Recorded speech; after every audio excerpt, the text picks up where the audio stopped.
What's going on, everybody? Toby coming at you.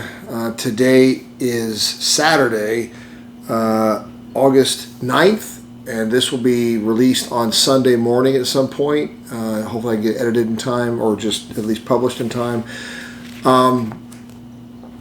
This Sunday marks 20... I'll put it on the screen, and it'll be in the thumbnail as well. I think it marks 27 weeks, something 26, 27 weeks. I cannot remember which one it is. Normally I'm more on top of that. I apologize. What I'm going to do, this is kind of a recap. I'm going to do this for a couple of times because I've been getting asked questions, and I really appreciate the questions. I do appreciate the support, and especially those who have been sharing your experience as well in the comments. It takes a lot of courage to share your stuff in these comments, to talk about that stuff. I mean, people like to keep that medical and those experiences close hold. So talking about it even publicly, verbally to people is hard enough. Sharing it in a typing thing where the world can read can be challenging as well, and I get that. So anyway, I've had questions, and I wanted to talk about some of this stuff as best as I can remember. The very first time I covered this in other videos, especially the first couple, 1, 2, or 3, whatever, and more, was more about my own updating of family, friends, and everybody, so they knew what was going on. Kind of talking about what happened to me, all from that side, from that approach. Again, my intent here is more to cover, and yes, I have notes, that's why I keep looking down. But my intent here is to cover what happened each day while in the hospital as best as I can remember. When I talk about the Friday and the Saturday, that will probably be unique mainly to me and very few others, because my situation was considered urgent and unexpected. There was no appointment booked for the bypass surgery other than what the doctor did in the moment for that, and I'll get into that. I'm going to try and keep this video shorter, or not short like 15 minutes, but I'm going to try and keep it short so that it doesn't bore you to death, so it doesn't drag on too long. I apologize if some of it does. Skip through if you need to try to get answers to any questions you might have if I cover them in this. But Sunday and from Sunday forward are the main things that most everybody else will have experienced or will experience if you're getting ready for this type of stuff. So Friday, that was the 31st of January, okay? And what I'm probably going to do here is read this a little bit as I've got it here, and I'll expound on it more as I go if necessary, or I'll paraphrase in the reading as I go. So Friday, I was scheduled for a cardiac catheterization, as you all know from what I've said in like video number 1. The intent was to see my arteries, okay? And that was that appointment was at 7:30 a.m. Friday morning. I still remember driving up there for that appointment from Elizabethtown to Louisville, and that was a challenge in and of itself.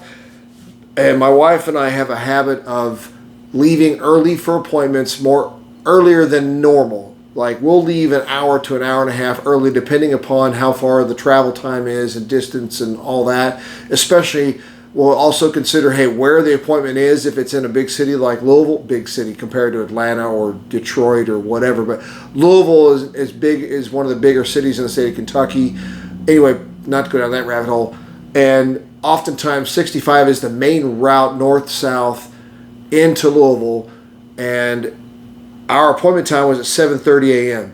And from about 5 or 6 o'clock in the morning on 65 north-south, that is the beginning time when traffic picks up heaviest for going to and from there for people that work in Louisville that live outside of Louisville. So, and it turns out that there was an accident that morning on 65 heading north that clogged all lanes heading north, and we had to go a different route entirely. We had to jump off of 65.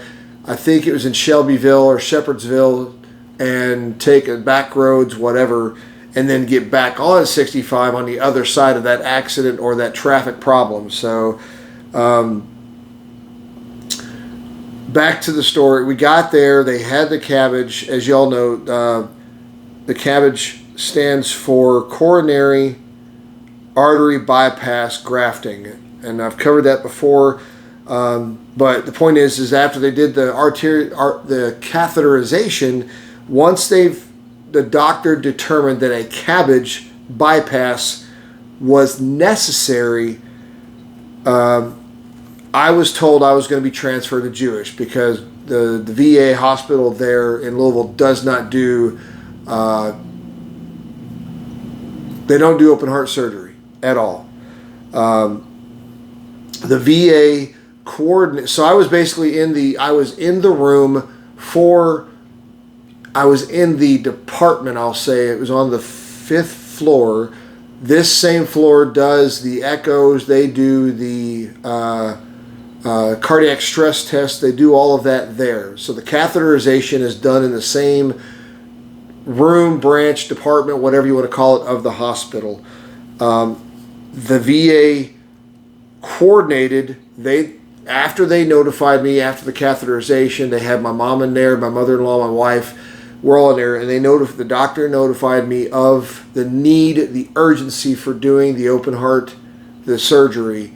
And their words were that, and I get paraphrasing when I say this, their words were that I was going to be moved that day over to Jewish Hospital, and their words again were the surgery, this was Friday, the surgery would be done on Saturday, okay? So they coordinated the ambulatory movement transport from the VA hospital up on Zorn over to Jewish Hospital. It was about 5 miles. I think I covered this a little bit in my in the very first or second or so videos. They coordinated the transport and the appointment itself in an urgency category. I bring that up because we did not have to do that. As I talked to my wife, we discussed this, didn't have to go that route. We could have, if we'd wanted to, and this is for those that maybe have gone through this or whatever, you'll understand, those who need to understand this will understand this. We did not have to go that route. We could have told the doctor, do not do that, do not schedule it, please discharge us from this appointment, and we will coordinate, we will call coordinate the appointments and scheduling and drive up for the, in the traditional manner for the open heart surgery appointment. If we had done that, of course, the risks and dangers were probably far greater doing it that way. Because, again, as I've said before, the doctor, when they did my catheterization, basically said I was, in their mind, a dead man walking. They didn't say that, but they said the clogging and the buildup in the plaque and the arterial clogging in my heart was that bad. So like I said, at least 80% blockages, I think it was, in those 3 main front arteries, including the widowmaker. So that was a risk we would have taken on ourselves if we had said, okay, we're leaving, we're going home. We will call between the VA and scheduling the next appointment for the open heart surgery. That could have taken weeks. It could have taken months. Who knows? Again, it's all theoretical now, it's speculation. But you all know as well as I do, when it comes to scheduling procedures, especially one like this, you know dang well that it's not a, hey, it'll be next week or in a couple of days. No, it would have been a while, more than likely. So they scheduled it. They booked everything. I was transferred from the VA hospital to Jewish Hospital around 3 p.m. on Friday to the cardiac intensive care unit at Jewish. So for those, this again is one of those unique pieces that is going to be applied mainly to me and very few others. So we were basically waiting in the cardiac catheterization unit. There were like a few other rooms, and I was waiting around for them to tell us, hey, okay.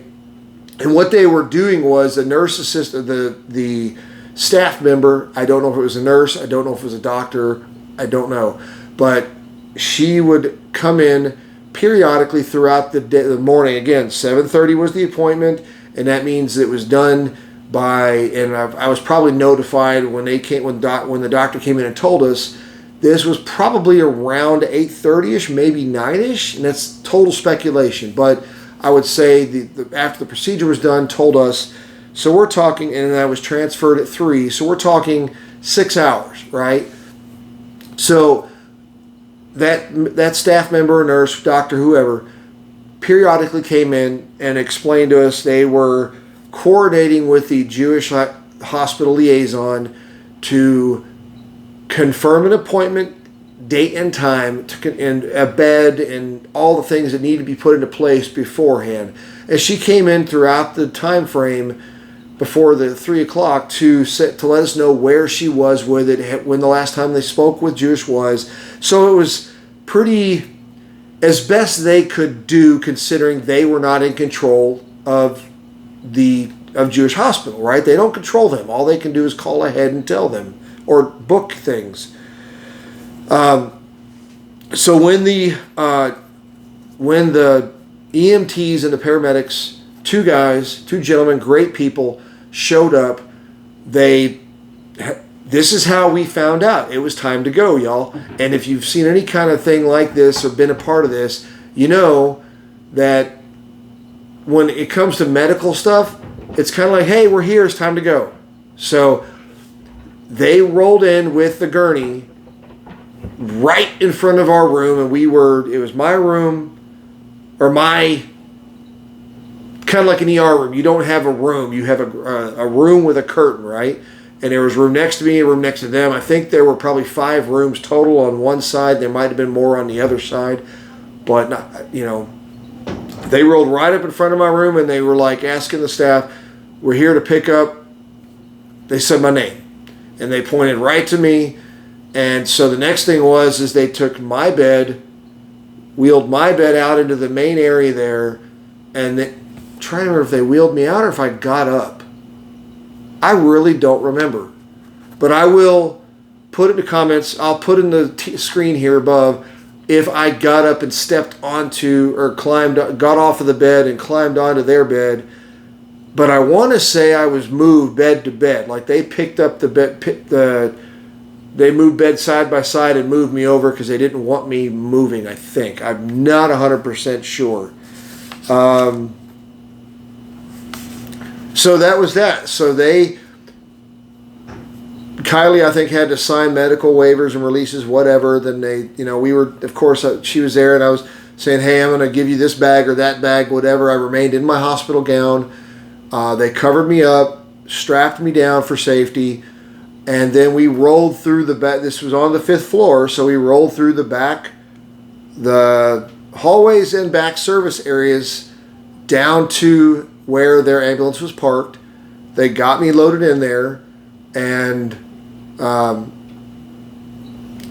drove me on Zorn to downtown Louisville over to Jewish Hospital. We got there, and then they rolled me in to the emergency room or ICU room entrance, and I still remember, rolled me in there.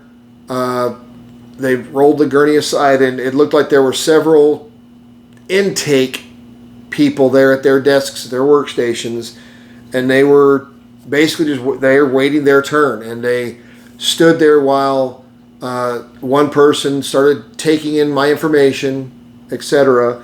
And it's just as if you're standing there yourself, right? Their name, date of birth, and that was asked, and you all know this, I'm sure, that was asked of me constantly. Name, date of birth, whatever, name, date of birth, whatever. Please continue to confirm your information, whatever. Then they rolled me into my room in the cardiac ICU at Jewish Hospital, and I was sharing a room with another gentleman. I never met him, never saw him, but they said this was a person who was a readmittance, came back in because he was having additional heart issues, cardiac issues, because he was not following recommendations, wasn't making the right choices and whatever, and he was back in there. That's all I can tell you. That's what I wrote here. On Friday evening, so I got in there, got in there about 3 p.m. in the afternoon, Friday. So Friday all day, I shared a room with a repeat offender who was not well enough to be discharged. And I do remember them saying that to him, we cannot discharge you right now because of X medical, X issues, blood draws, checking, blood pressure cuff, checking that stuff. His blood pressure wasn't right or something. It was continuous.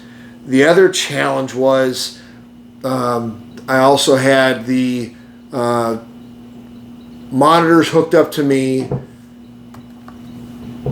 So if I had to get up and go to the bathroom, our bathroom in our room that he and I shared was closed and sealed because they were using it for something, and to this day I still can't remember what it was. Whether it was, I think that they were. I remember them saying something about biological hazard, like whether, and it wasn't dangerous to us in there as long as we weren't going in that room. So whether they were using it for their storage of decon suits or storage of supplies, whatever it was, we could not use it. So they actually ended up bringing a toilet chair into me.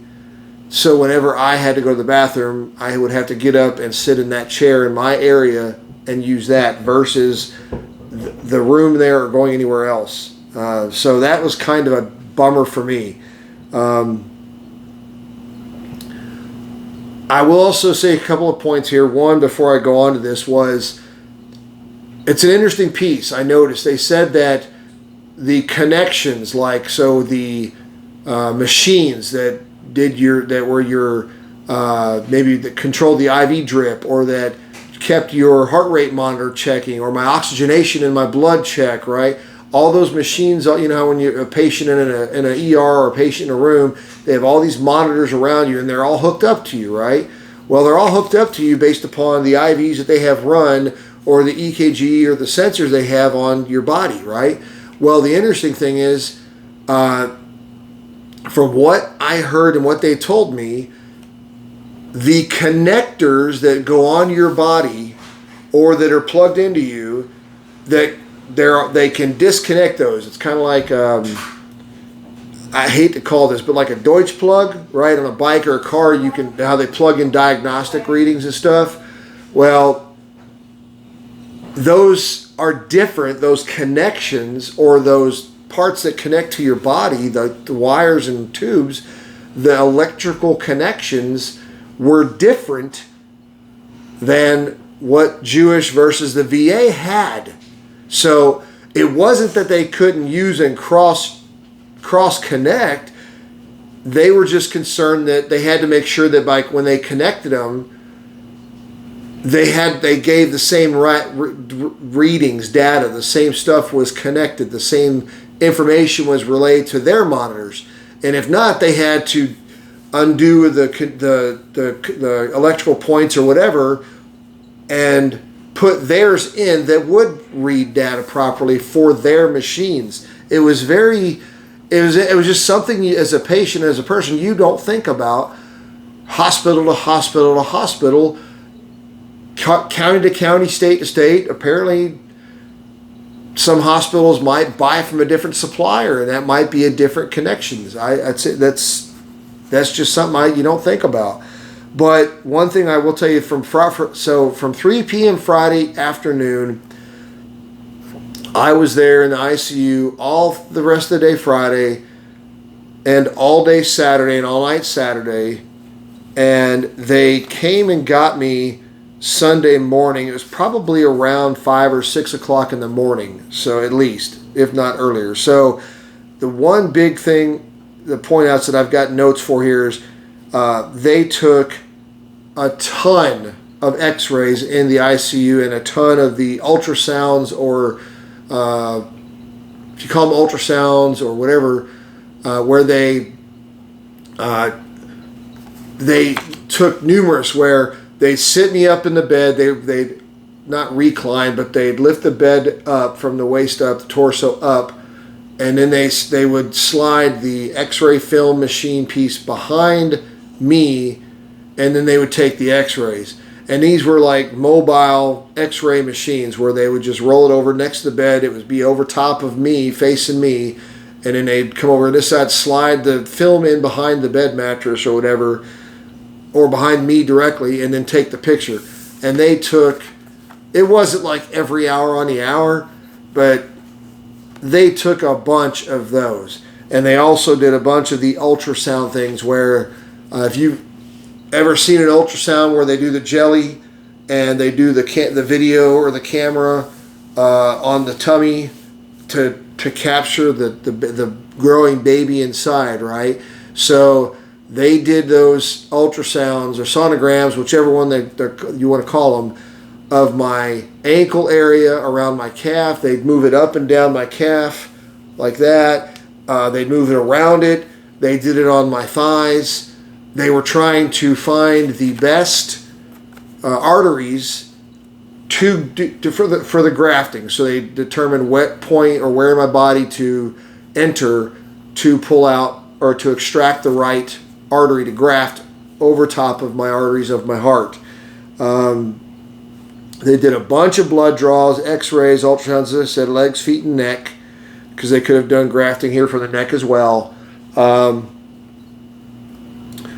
The blood draw is one point I want to bring up and emphasize to you. I've had tons of blood draws, and I've learned that those were done from veins, okay? And they always pulled from here. They'll pull from here, as you know, or they'll even go from the knuckles in some cases, right, up here in those areas. They did on a couple of occasions, either Friday or Saturday, they attempted to do an arterial draw from here in my veins up here, right? First time was a guy, and I covered this in a previous video, but again, it was more from this is what I had to deal with type thing. And then the second time was from a girl, and I think she tried from this side, or maybe she tried from both. But it was interesting. This guy came in, I was half asleep. I don't remember what time of day it was, but I will say, hopefully that was in February. Hopefully now he is working and continually working on his people skills, because he wasn't rude, don't get me wrong, and he wasn't a jerk of any kind. But when you do those, if you're a person doing that kind of stuff in the medical field, you need to be a person that is good at explaining to the patient what's going on. You know, maybe ask, have you ever had an arterial blood draw before, right? Because they are very, very different. And for those of you who don't know, I'm probably going to try and do a chapter marking on this video and have this one as one of them, because for those of you that don't know, a arterial blood draw versus one that we get in your veins here when they just do like a lab draw, the differences are they're going to put the restricting band around you, the tourniquet around your arm or wherever they're going to draw from, in order to make that vein pop out more and also be more easily accessible by their needle, their catheter, right? They're also going to talk you through and say, hey, you're going to feel a little poke or whatever, and they're going to try and stick it right through here or maybe here or wherever they go, right? They're going to go talk you through as they do it. And once they make the entry, that's really about it. All they're doing is I've done them before when I did combat lifesaver course in the Army, and that was just to do an IV hookup. But you stick in. Usually, you'll see unless the catheters have changed, you see a flash indicating that the blood has come through, that you've gotten into the vein, and the extraction of blood starts from that point, right? Whether they do it in vials or whether they have a thing that just sits there and they put the vial in there, right? That is a regular one that what most of us are used to, right? An arterial one is different. They don't put the tourniquet on your arm, and they don't do any of they don't have that. They literally, it kind of makes me cringe just thinking about this, but they put the catheter, and I'm not trying to make you PTSD, or I'm not trying to make anybody cringe from this, but they have to get this in order, it's a part of the process, especially when it comes to open heart surgery stuff, okay? They have to insert a needle without a tourniquet. They have to insert the catheter, and the girl did it the second time, confirmed this information for me. The guy who did it the first time, he didn't say anything. He was very silent, very introverted at least. To me, that was my impression, okay? I don't want to vilify him, okay? But his technique could use some work, okay? He inserted the needle, the catheter, into the artery, but it's more like inserting it into your skin where that artery is and trying to fish around inside and find and get into the artery that way versus just a straight on, boom, I'm in, we got it, let's draw. There is no pressure coming from the tourniquet, so the arteries that he sees or that person sees here, they're trying to insert it based upon eyesight, what they can see and find and insert into that artery. If any of you are nurses and you're following this, feel free to point out if there's any inaccuracies or anything I'm saying. I'm not, like I said, vilifying that process. If it's a process, it's the best way to do it, so be it. Please educate and tell me and whoever's watching, those who want to read this, explain that process so that it's more understood and there's a better clarification to it, I guess. Because it was not comfortable, and I ended up telling the gentleman to remove the catheter, please take it out and stop. And he did do that. He stopped and left. The woman that came in later was more forthcoming. She answered my questions as she was, and he was slightly apologetic too, but he was more focused on trying to get it in than he was worried and looking at me, which there is that. You need to be doing that. But she was much more communicative, right? Stronger in that. Here's what I have to do. And as she did it, she talked through, yes, it's a pain, but I have to do it. And she kept apologizing, right? And ultimately it turned out, I don't know whether or not she got the draw. I don't think she did. I think she apologized, so the artery, they collapsed or whatever, and that happens, and she took her equipment and left. So, but there were a lot of blood draws, ultrasounds, and etc. Another piece was, for me, for sleeping, it was very challenging early on both at the catheterization place in the VA hospital and in the ICU there. And I'll explain, I explained why a little bit, but earlier I said they have sensors that measure your oxygenation of your blood and the oxygenation in your body. And the sensors are, if it goes below a certain reading, an alarm goes off and they come in and check it, okay? We told them at the VA after the first couple of alarms that, hey, I have sleep apnea and I sleep at a very, very low breathing rate, and every time I fell asleep, it set off the alarm. So what they did at the VA was they turned off the audible alarm, and the video alarm still stayed there, and it still went off, but it just didn't go off loud. They'd come in and check. As long as they could see I was breathing, we were good. They left it alone. When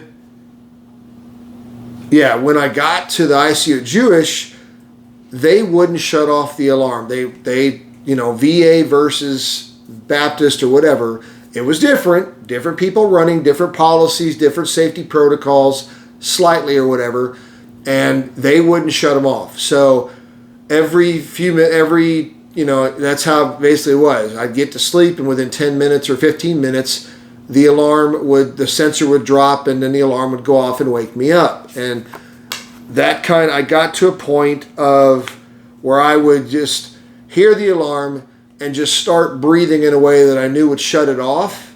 And then I'd try to go back to sleep. So that was the sleeping, I won't say sleeping hell, but I will say that was the sleeping obstacle course that I went through Friday night, Saturday night, and for the remainder of the time I was there. But after the surgery, Kylie coordinated with some friends, coworker, whatever, boss, to have my sleep apnea machine delivered to me. So I got that, I guess it was Sunday evening or Monday at some point. It was delivered to the hospital room. They fitted that into my oxygen hose so that it was also there, and I used the sleeping pill, the mask, and everything that I had for my sleep apnea machine here at the home. I no longer had to wear the whole full-on facial mask that they had there. I was very thankful for that.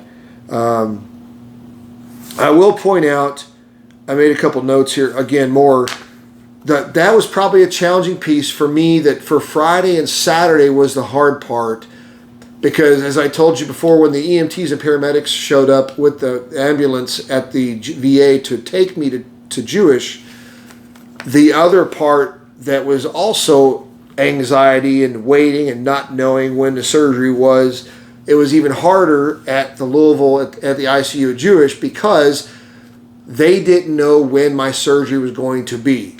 Okay? The hard part was for that, because they would come down Friday evening. They came in, the doctor, the cardiologist team, that probably 2 or 3 people would come in, and they came Saturday a couple times during the day as well. And if you've been to a hospital during procedures or whatever, if you're staying for more than 1 or 2 days, doctors do their rounds, right? So they do them at 8 o'clock in the morning or whatever time it is in the morning, and they do them at night. And they don't come in again beyond that, other than maybe a specialist who is a part of that team for a specific reason. They might come in to check on you, to update you on new information or whatever. But beyond that, that's when you get your news as a patient. And they initially, when we got there Friday afternoon, Friday evening, I do remember at one point they said we'd be looking at a surgery time frame of maybe at that time, Monday or Tuesday or middle of the week. And my wife was in there, and that's when we explained to them, we were told we would be having surgery on Saturday, at the latest Sunday. So please, and they, as you know, we know time fast forwards, the surgery was Sunday morning. But again, the basic point of this was the anxiety of waiting, both at the VA, even though they informed, it still doesn't relieve a patient entirely of the stress of waiting, of not knowing. You don't know what to expect. So Sunday is the day that, and as I alluded to earlier, was the day that most of you will be aware of if you're going through this or you already went through this. I had no idea when my appointment was. I was in the cardiac ICU there, and Kylie had shown up, or Kylie was there.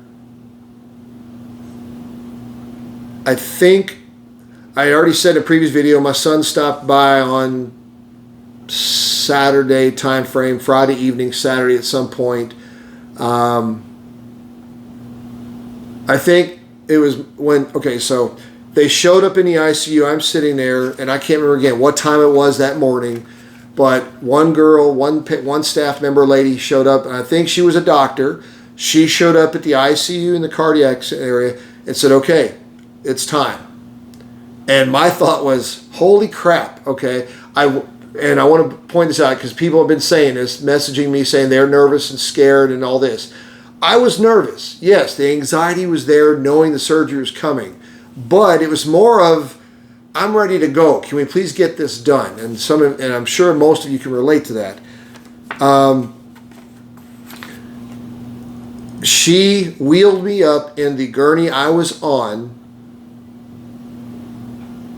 We took, again, it was wheeling from the ICU through hallways, service entrances or access ways or pathways, whatever.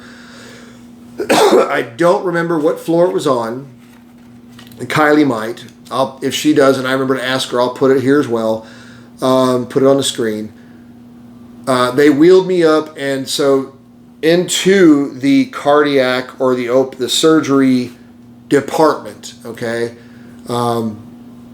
they had. I remember seeing there were rooms, private rooms that were had glass doors, sliding doors separating, the main lobby area, the main service area from the rooms, and each room you had your separate rooms entirely. But these were prep rooms, right? So they wheeled, if I remember correctly, they wheeled the gurney in, me on it, and then they transferred me again to a new bed, a new gurney, or a new table, whatever. That was going to be the one that I was taken into the operating room on. And I remember she, again, as I said, tons of what's your first name and date of birth, what is today's day, what year is it, things like that to make sure I was coherent and competent to answer questions and whatever. Rolled me from the cardiac ICU to a prep room, private room. This is, as I said, this is the point where most of your appointments and everybody else will relate, because you actually had appointments scheduled to go up for this. I think I switched gurneys. They gave me a cup of medications. It was both, and all of it was primarily delayed anesthesia, delayed pain or whatever, that kind of stuff. I met the anesthesiologist who was going to be administering the knock you out drugs, and also the prep nurse. Like I said, there was a couple of them in there that were prepping me. They were cutting off and removing certain things and reinserting new catheters for the medications or whatever, the tracking and tools. Again, I said this, asked repeatedly about my name. IV preps ensured reasonable. They were constantly asking me if I was comfortable. There was at one point where they added another blanket on me, I think, trying to make sure I could move around or shift me to within reason, right? They did explain what was next and how it was going to go and how long it would last. The anesthesiologist explained that the whole procedure would probably take 4 to 5 hours. There shouldn't be any complications. And funny enough, is this anesthesiologist, actually, this was again February, and I think I said this in a previous video, the anesthesiologist actually said that he had just gone through a cardiac open heart surgery in May. I think it was that. So May of 24, 6-7 months earlier. So, and he was saying that to demonstrate that he was up walking around and doing his normal job, his normal functions with no issues, and he was trying to provide encouragement. My family was allowed, or like one person at a time was allowed in that prep room while I was going through stuff, and then they would be allowed to be in the waiting room while the procedure was going on. I will say, again, those were the two primary pieces, and then the prep nurse, I think it was the prep nurse. Yeah, it was. The anesthesiologist explained what was going on. Then he left to go into the operating room, and he said, "I'll see you in there." That would be the next thing. The prep doctor that was part of the surgery team wheeled me out of that room into the operating room. And I remember I had to be moved again to an operating table, and they picked me up and moved me onto it, And again, asked me if I was comfortable, but it was in line of, are you comfortable in the position we have to have you in? And so that meant that it was a table that was designed to kind of press me forward and lift up my chest. I don't know if it was a table that had a spine on it or something, an elevated spine to raise me up. But they also did give me, I think I remember them giving me a warm blanket because the room was cold. And I'm a person who doesn't mind cold in a room, but it was chilly. They talked to me, repeatedly asked my name and date of birth and stuff. And I'm really trying hard, y'all, to remember what else happened in that surgery room. They had me prepped. They had the IVs were all in. They had the things on me that they were checking blood pressure, checking blood oxygenation. And that was it, y'all. I mean, there was a team of people, the anesthesiologist, the doctor that rolled me in. There were a couple other lady doctors, and then there was the head doctor, multiple people, that introduced me, told me who they were, identifying themselves to me, trying to reassure me, trying to settle any kind of nerves. But yeah, it was a whole team, and it was a fairly large room that I remember. It wasn't like ginormous, but it was, they wheeled me on this side, and I remember just a room full of people, not like packed, but a room of people that were the team that was going to do the surgery, do the oversight, the watch, the techs, the tools, the doctors, all that kind of stuff, whatever. And that was it. I don't remember anything else. I'll cover that in the next video, but the next thing I remember was waking up in my recovery room. That was not my permanent room. That was the recovery room where I stayed, and Kylie got a picture, and that was the thumbnail picture of my very first video. Or no. Yeah, I can't remember. I'll try and put it up here as well. But that was the picture after surgery where I was waiting to wake up from the surgery.